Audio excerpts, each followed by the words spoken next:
The biggest exchange in the world just got hit with $4.3 billion in fines. The CEO stepped down, and the fiat price of Bitcoin barely moved. Why? Because Bitcoin doesn't give a fuck. Greetings and salutations, my fellow plebs. My name is Walker, and this is the Bitcoin Podcast. The Bitcoin block height is 817990, and the value of one Bitcoin is still one Bitcoin. Today's episode is the Bitcoin News Roundup. I'm going to go over the big stories, run through some rapid-fire news, then zoom out and give you some perspective. You can find all the links and accounts mentioned in this episode via the article version of this show linked in the show notes, or by going to bitcoinpodcast.net/words. And of course, you can always watch the Bitcoin Podcast on Rumble, YouTube, or X by searching at Walker America, or listen on fountain.fm or wherever you get your podcasts by searching for the Bitcoin Podcast. If you were looking for some nice long episodes to make your Thanksgiving travel a little more smooth, check out any of the Bitcoin Talk interview episodes I've done. And if you're looking to brush up on Austrian economics before your debate with your Uncle Jim around the table, check out my Bitcoin Out Loud episodes. If you listen to the Bitcoin Podcast on Fountain, consider giving the show a boost or creating a clip of something you found interesting. For those that have boosted the show already or zapped me on Nostr, thank you. And if you haven't checked out Fountain yet, I highly recommend it. You can send Bitcoin to your favorite podcasters and earn Bitcoin just for listening to this show. So, without further ado, let's get into the Bitcoin News Roundup. Javier Milei elected president of Argentina. On Sunday night, Javier Milei officially became the president-elect of Argentina. Milei received 55.7% of the votes, while incumbent economy minister Sergio Massa received 44.3%. Why am I talking about the election in Argentina on the Bitcoin Podcast? Well, in case you've been living under a rock, Milei is vocally pro-Bitcoin and anti-central bank, saying things like, "If printing money would end poverty, printing diplomas would end stupidity." He plans to shut down the Argentine central bank and dollarize the economy. In Argentina, inflation is currently 143% per year, and the poverty rate is over 40%.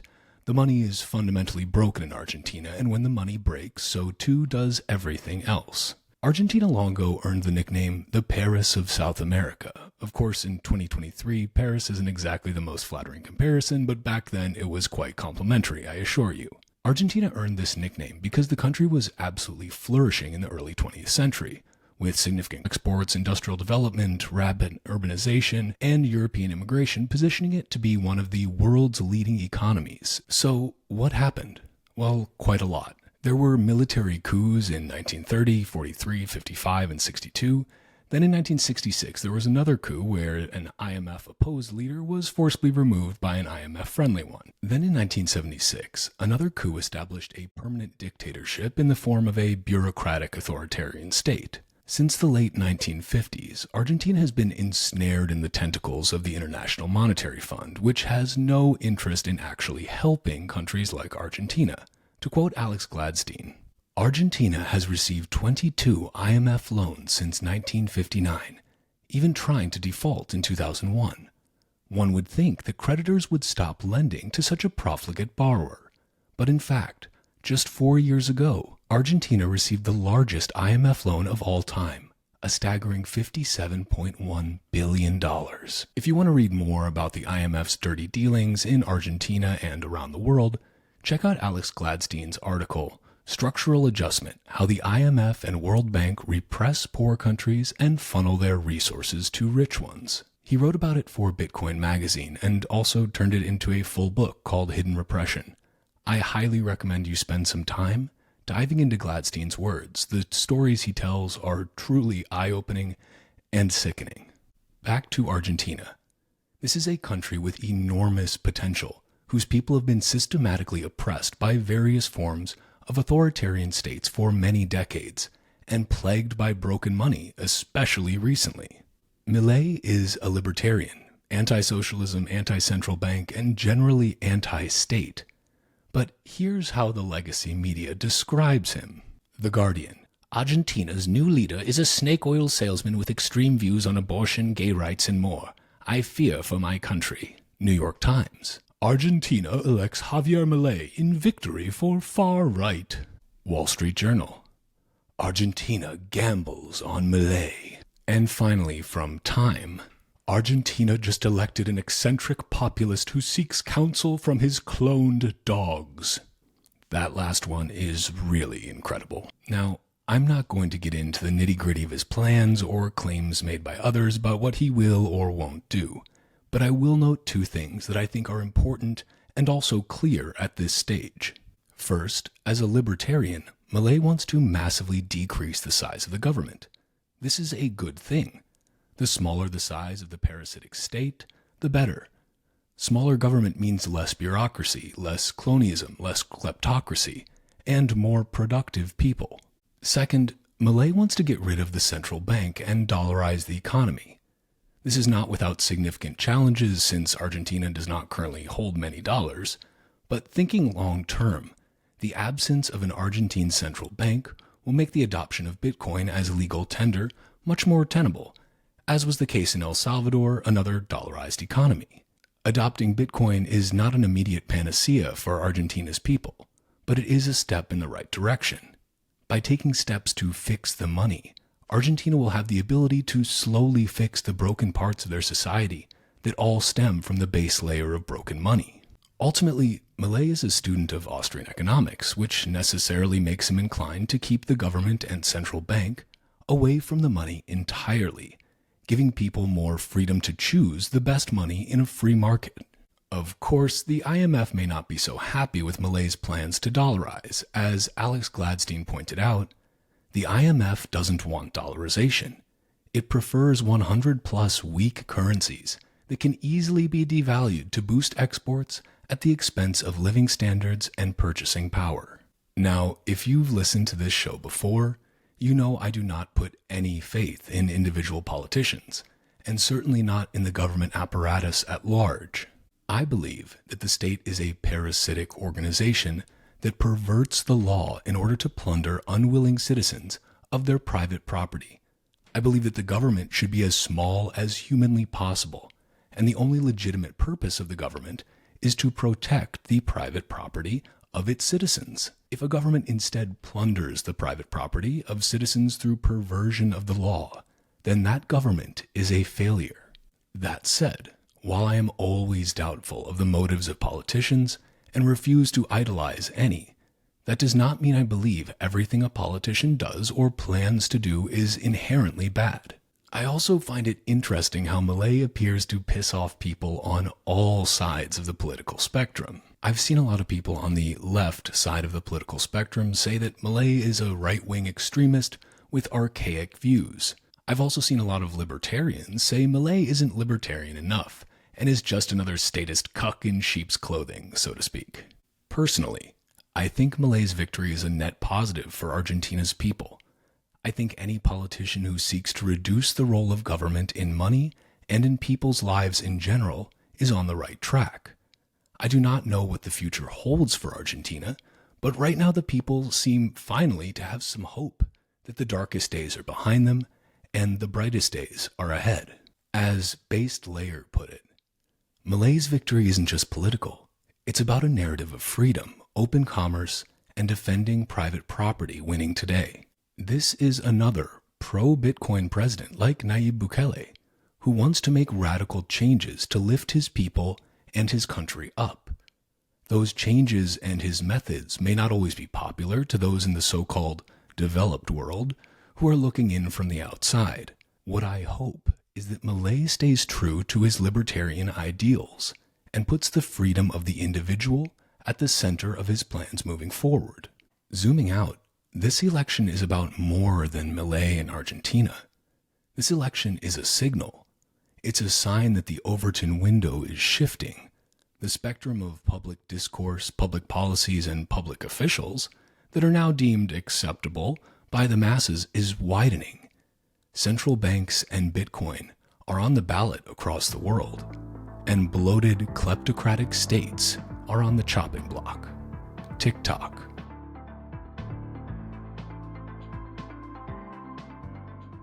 Illicit Binánce. On Tuesday, the Treasury Department and the Department of Justice made an announcement. They reached a plea agreement with Binance and its CEO, Changpeng Zhao, aka CZ, for breaking anti-money laundering laws brought forth by the CFTC. As part of the deal, CZ pleaded guilty to criminal charges and stepped down as Binance's CEO. Binnce will also have to pay $4.3 billion as part of the settlement with the DOJ to resolve the multi-year investigation. CZ and others were charged with violating the Bank Secrecy Act by failing to implement an effective anti-money laundering program and for willfully violating U.S. economic sanctions, quote, in a deliberate and calculated effort to profit from the U.S. market without implementing controls required by U.S. law, according to the Justice Department. What does that mean? Well, the DOJ's report Tuesday said that Binance supplied services to Iran in breach of U.S. sanctions following a report that Binance processed billions of dollars worth of Iranian transactions. They also claim that Binance allowed transactions associated with terrorist groups such as Hamas's Al-Qassam Brigades, Palestinian Islamic Jihad, Al-Qaeda, and ISIS, according to Janet Yellen, who noted Binance never filed a single suspicious activity report. Now, here's what CZ said on Twitter. Today I stepped down as CEO of Binance. Admittedly, it was not easy to let go emotionally, but I know it is the right thing to do. I made mistakes, and I must take responsibility. This is best for our community, for Binance, and for myself. Binance is no longer a baby. It is time for me to let it walk and run. I know Binance will continue to grow and excel with the deep bench it has. I'm pleased to announce that Richard Tang, our now former global head of regional markets, has been named the new CEO of Binance today. Richard is a highly qualified leader with over 3 decades of financial services and regulatory experience. He will navigate the company through its next period of growth. He will ensure Binance delivers on our next phase of security, transparency, compliance, and growth. Prior to joining Binance, Richard was CEO of the Financial Services Regulatory Authority at the Abu Dhabi Global Market, Chief Regulatory Officer of the Singapore Exchange, and Director of Corporate Finance in the Monetary Authority of Singapore. With Richard and the entire team, I'm confident that the best days for Binance and the crypto industry lay ahead. As a shareholder and former CEO with historical knowledge of our company, I will remain available to the team to consult as needed, consistent with the framework set out in our U.S. agency resolutions. What's next for me? I will take a break first. I have not had a single day of real, phone-off break for the last 6.5 years. After that, my current thinking is I will probably do some passive investing, being a minority token/shareholder in startups in the areas of blockchain, Web3, DeFi, AI, and biotech. I am happy that I will finally have more time to spend looking at DeFi. I can't see myself being a CEO driving a startup again. I am content being a one-shot lucky entrepreneur. Should there be listeners, I may be open to being a coach/mentor to a small number of upcoming entrepreneurs privately. If nothing else, I can at least tell them what not to do. On that note, I am proud to point out that in our resolutions with the U.S. agencies, they do not allege that Binance misappropriated any user funds, and do not allege that Binance engaged in any market manipulation. Funds are seifu. With that, I look forward to seeing the new leadership take the reins. Please join me in congratulating Richard on this well-deserved promotion. Onwards. Okay, so personally, I think it would be nice for CZ to spend some time and money investing in Bitcoin-only startups, but hey, it's his money. To me, all of this Binance news is quite interesting because it shows that the United States is really just treating crypto exchanges the same way they treat the big banks when they break the law. Give them a big fine, force them to play by the rules for now, and move on. To put it a different way, it's a power move. This is also a great indication of the separation of Bitcoin from crypto and exchanges in general. The biggest exchange in the world just got hit with $4.3 billion in fines. The CEO stepped down, and the fiat price of Bitcoin barely moved. Why? Because Bitcoin doesn't give a fuck. An enforcement action against an exchange doesn't change anything for Bitcoin. And if you're into the whole spot Bitcoin ETF thing, which is all anyone seems to talk about on Twitter, this is clearly another domino falling toward the inevitable approval of the many ETF applications that are currently waiting in the wings. TFTC summed up this Binance news extremely well in the broader context of government fuckery. Quote, "This is a pure projection play, because if the Treasury or DOJ actually cared about preventing money laundering and terrorist financing, they would investigate themselves. It is very convenient that they are able to pick on Bitcoin and other cryptocurrencies when we live in a world in which Jeffrey Epstein's client list is withheld from the public. There is no accountability for the $100 billion plus in taxpayer money that has been siphoned off to Ukraine. Politicians currently running 2024 election campaigns with dollars overtly stolen from FTX users. And the Pentagon just failed yet another audit and can't account for $3.8 trillion of military equipment. $3.8 trillion is 5.34 times larger than the current Bitcoin market cap. And that is only one part of the government. We haven't even mentioned the black box that is the Inflation Reduction Act, or the COVID PPP loans, or the black box budgets of the CIA and other intelligence agencies. If these people actually cared about money laundering or protecting U.S. consumers, they would be aggressively investigating themselves. Zooming out, anytime there are shenanigans with a particular exchange, it's a great reminder to get your Bitcoin off exchanges and take it into self-custody. If you're looking for an easy way to do that and like saving sats with Black Friday deals, go to bitbox.swiss/walker and take 21% off their Black Friday starter bundle and 10% off everything they have. I'm proud to be able to recommend the Bitbox 02 as an easy-to-use, Bitcoin-only, fully open-source hardware wallet fit for seasoned psychopaths and new Bitcoiners alike. Their Black Friday bundle is 21% off and gives you a Bitbox 02 hardware wallet, a steel wallet for backup, 3 backup cards, and 5 tamper-evident bags. Head to bitbox.swiss/walker and check it out.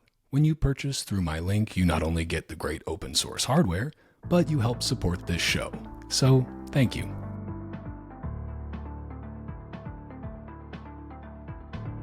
Pentagon fails 6th audit. Speaking of money laundering, in a completely unshocking turn of events, the Pentagon failed its annual audit for the 6th year in a row. It's pretty incredible that for all our supposed technological advancement, the U.S. security state is able to have trillions of taxpayer dollars unaccounted for. The Department of Defense's assets are truly staggering, amounting to $3.8 trillion alongside $4 trillion in liabilities, located in all 50 states and more than 4,500 sites around the world. This is the problem with a state which continues to bloat. The greater the size of the state, the less accountability. The state needs to know the complete history of every fucking dollar you have in your easily freezable bank account, but they can't be bothered to account for trillions of dollars of your taxpayer money. But to be fair, who can blame the Pentagon? It's hard to keep track of trillions of dollars in assets in the US and across the world while waging multiple proxy wars, ensuring that the military-industrial complex always has plenty to eat, and keeping the public distracted from the obvious economic stagflation by pushing ever more absurd and inconsequential culture wars down our throats via the captured funnel of the legacy media. Here's a little background for you. In 1990, Congress passed a law directing all federal agencies to produce regular audited financial statements. More than 30 years later, the Department of Defense is the only agency that has never passed a single audit. But to be fair, they didn't even start auditing the DoD until 2017 because they just couldn't be bothered. Not only are the DoD audits complete failures, they're fucking expensive failures. It requires 1,600 auditors, and accountants ain't cheap. In 2019, the Pentagon audit process itself cost $428 million to conduct, and another $472 million to fix the problems the audit uncovered. That's nearly $1 billion of your taxpayer money just to fail an audit and partially fix their fuck-ups. And with all the fiat inflation, the 2023 audit is going to leave taxpayers with a much higher bill. But compared to the annual DoD budget of over $800 billion, a single billion is barely a drop in the bucket, right? Of the 29 components of the DoD which were audited this year, only 7 passed the inspection with a clean audit. Of the overwhelming majority of the components which failed the audit, we have folks like the NSA, which would be hilarious if it wasn't so fucking sad. Think about this for a moment. The NSA, which uses your taxpayer dollars to spy on you and collect ungodly amounts of information through ever more advanced means, can't even pass a basic fucking audit to show how they're using your money. And really, this all comes down to money, and the fact that our money is fundamentally broken. Our money lacks accountability at the base layer. They can create more out of thin air at the drop of a hat. Fiat doesn't have a hard cap like Bitcoin's 21 million. There is no cap at all. Fiat is the promise of an ever-expanding monetary base layer. And with that monetary expansion comes the necessary expansion of the parasitic state.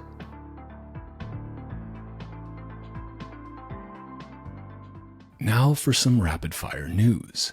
Via Bitcoin Archive, SEC has charged Kraken for operating as an unregistered securities exchange in offering 16 crypto securities such as Solana, Cardano, and Algorand. TrueVote rolls out transparent electronic voting system built on Bitcoin, open timestamps, and Nostr. Our open source platform ensures tamper-proof ballot data. Also, sidebar, I'm having TrueVote creator Brett Morrison on the Bitcoin podcast next week for a Bitcoin Talk episode. Make sure to check that one out. Via Tour de Meester, the Dutch central bank just said the thing CBs never say. The secret of their gold position lies in the fact that when the collapse happens, its value will automatically skyrocket. Next question. How much is enough BTC for a central bank to have? Via Finbold, Bitcoin uses more sustainable energy than any other industry, data shows. You love to see that narrative changing. Via Bitcoin Archive, Banco Santander now offers Bitcoin to high net worth clients in Switzerland. Via Jack Mallers, announcing Buy Bitcoin globally. Today, Strike marches forward on its mission to democratize financial freedom around the world. Our global users can now buy Bitcoin, cash out, shop, and more. Via Reason, 2024 GOP presidential candidate Nikki Haley wants to abolish anonymity on the internet. In a recent appearance on Fox News, Haley said that if she were to become president, her second priority, after forcing the platforms to disclose their algorithms, would be to require name verification of all social media users. It's a national security threat, she said. It gets rid of the Russian bots, the Iranian bots, and the Chinese bots. And then you're going to get some civility when people know their name is next to what they say. So now might be a good time to try Nostr, Anon. Via Bitcoin Archive, Hong Kong gaming company Boya to buy $45 million of Bitcoin for its corporate treasury. Via Will Kasserin, aka JB55, someone built Meetup on Nostr. Flockster.com. Now I can show all of the events your friends are going to in Damus app. Just a small glimpse into the future of interconnected apps on this protocol. As a sidebar, Will is joining me on the show next week as well for a Bitcoin and Nostr talk. And finally, the Human Rights Foundation launches a CBDC Tracker, allowing you to interact with a globe showing you what the status of each country is on the road to fiat serfdom. Launched, pilot, research, or no activity regarding CBDCs. Thank you to HRF for their continued work supporting Bitcoin and standing up against totalitarianism.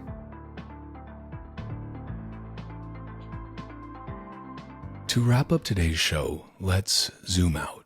There is a lot of horrific shit going on in the world today. This is nothing new per se, since humans have been doing horrific shit to each other for thousands of years. But what is different now, as opposed to any other time in history, is our ability to see what is going on, not just in our own backyard, but across the world, and to see it in real time. This level of access to information is something completely new, and something we humans have not really evolved quickly enough for our brains to handle. We're constantly bombarded with doom and gloom, death and destruction, all fed to us 24/7 by a media apparatus all too eager to keep us fixated on the darkest parts of humanity, all too willing to turn everything into an us versus them scenario, where you're either on the side of the good guys or the bad guys, the right or the left, or in America, the red team or the blue team. The most valuable thing you can learn to do better to handle this tsunami of information is learning to separate signal from noise. Learn to doubt what you hear, especially when you like what you're hearing. It is easy to fall into the trap of thinking the other side always lies. But don't worry, your side always tells the truth. On social media, follow people you disagree with. Read and listen to what they say, and try to see things from their point of view. You may still determine that they are fucking idiots in the end, but you'll at least teach yourself to approach debates from all sides, to see things differently. The better you understand the opposition's argument, the better equipped you are to refute it. For Americans, remember, there is no red, there is no blue, there is the state, and there is you. For those of you listening around the world who don't use red and blue as your party colors, remember, those in power will always seek to divide the populace, to pit individuals against each other so that they do not unite against the state, so that individuals are so busy fighting amongst themselves and finding false scapegoats that they ignore the uniparty kleptocracy silently stealing the value of their time and energy right under their nose. Try as best you can to operate based on your principles, not your opinions or prejudices. All too often I see people who claim to be freedom maximalists in one area opt for a decidedly anti-freedom approach when it comes to debates that tap into blind spot beliefs, areas where their identity is so wrapped up in their opinions that they fail to operate based on their purported principles. So, my fellow plebs, be principled, be fair, be honest with others, and more importantly with yourself. Learn to separate signal from noise. Learn to doubt those you agree with, not just those you disagree with. Learn to be free, and to extend the same freedom that you preach for yourself to everyone. I am not perfect, nor will I ever be, but as I await the birth of my first son, I am trying my best to be better, so that I may raise a better man than I am, and he and his generation may create a better world than the one we leave to them. I'll leave you with one final thought. Have hope. The future is what we make of it.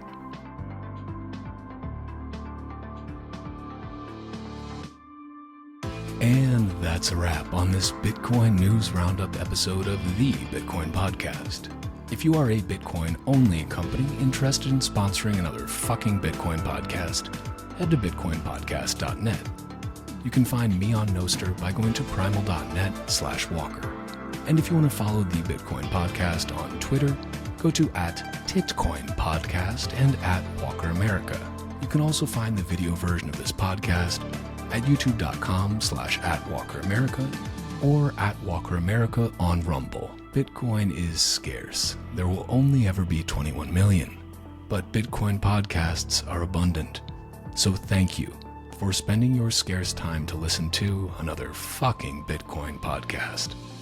Until next time, stay free.